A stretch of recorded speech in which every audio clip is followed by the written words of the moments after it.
سے ریکویسٹ کی، اور آپ نے صحابہ کرام کو پھر منع فرما دیا اور محاصرہ ان کا اٹھا دیا گیا، 18 دن تک محاصرہ رہا، اور پھر سے اٹھا دیا گیا۔ اور بھی کچھ سرایہ ہوئے تھے جو سب کے سب کامیاب ہوئے تھے، اور پورے عرب میں جو دین حق کا بول بالا ہو گیا تھا۔ اچھا، غزوہ تبوک کے بارے میں یہ نہیں بتایا کہ ہوا کس کے ساتھ تھا۔ اس کا سبب یہ بنا تھا کہ شام سے آنے والے تاجروں نے رسول اللہ کو اطلاع دی تھی کہ رومیوں کا بڑا لشکر جمع ہو رہا ہے، تو وہ سلطنت اسلامیہ پر حملہ کرنے کا ارادہ رکھتے ہیں۔ تو آپ نے بیٹھ کے انتظار کرنے کی بجائے مناسب سمجھا کہ اسلامی سلطنت میں داخل ہونے کی بجائے وہاں جا کے ہی ان سے نمٹ لیا جائے۔ تو طویل سفر تھا، موسم شدید تھا، اور پورا عرب قحط کی لپیٹ میں تھا، تو اس لیے پھر حالات بھی ایسے تھے، تو سب صحابہ نے بھرپور احسان کیا۔ حضرت ابوبکر صدیق سارا مال لے، حضرت عثمان نے بھی بہت زیادہ مال دیا، حضرت عمر بھی لے گیا، تو جس چیز کا جتنا جتنا ہو سکا تو سارے اپنے اپنے حساب سے مال لے کر آئے۔ اور ادھر بھی راستے میں بہت سارے جو معجزات تھے وہ پیش آئے، جس سے نبی پاک علیہ السلام کی برکت سے پھر تبوک جانے کا مقصد رومیوں سے جہاد کرنا تھا، کیونکہ اطلاع میں جنہوں نے حملہ کر دیا ہے، تو رسول اللہ صلی اللہ علیہ وسلم خود ہی پہنچے وہاں پر، اور 15 دن قیام کیا، اور اس دوران ارد گرد کے قبیلوں سے سرداروں سے ملاقات کی، صلح سے معاہدے کیے، وہ لوگ بڑے متاثر ہوئے اور تحائف بھی پیش کیے۔ تو خاص کوئی اتنی لڑائی تو نہیں ہوئی، لیکن رسول اللہ صلی اللہ علیہ وسلم کی شجاعت اور بہادری جو ہے اس کی دھاک پورے عرب پر بیٹھ گئی، اور قبائل بھی بڑے متاثر ہوئے، اور یوں اس جنگ سے آپ واپس تشریف لے آئے۔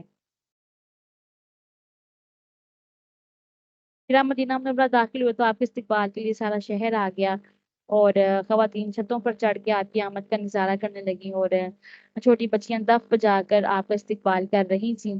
اور پھر جو لوگ پیچھے رہ گئے تھے، جیسے میں نے بتایا کہ منافقین وہ آ کے ادھر پیش کرتے، اور جو اہل اسلام میں سے 3 رہ گئے تھے انہوں نے کوئی ادھر پیش نہیں کیا، صاف صاف صاف انہوں نے بات کر دی، لیکن ان کی تربیت کی خاطر وہ جو طویل ایک معاملہ پیش آیا تھا۔ پھر اہل طائف جو تھے ان کو فتح کیے بغیر ہی محاصرہ اٹھا لیا گیا، مدینہ کی جانب واپس تشریف لے آئے، اور پھر اہل طائف نے بھی اسلام قبول کر لیا۔ تو آج کا درس ہمارا یہاں تک ہی تھا، تو اللہ تعالیٰ اپنی بارگاہ میں قبول و منظور فرمائے۔ وآخر دعوانا ان الحمد للہ رب العالمین۔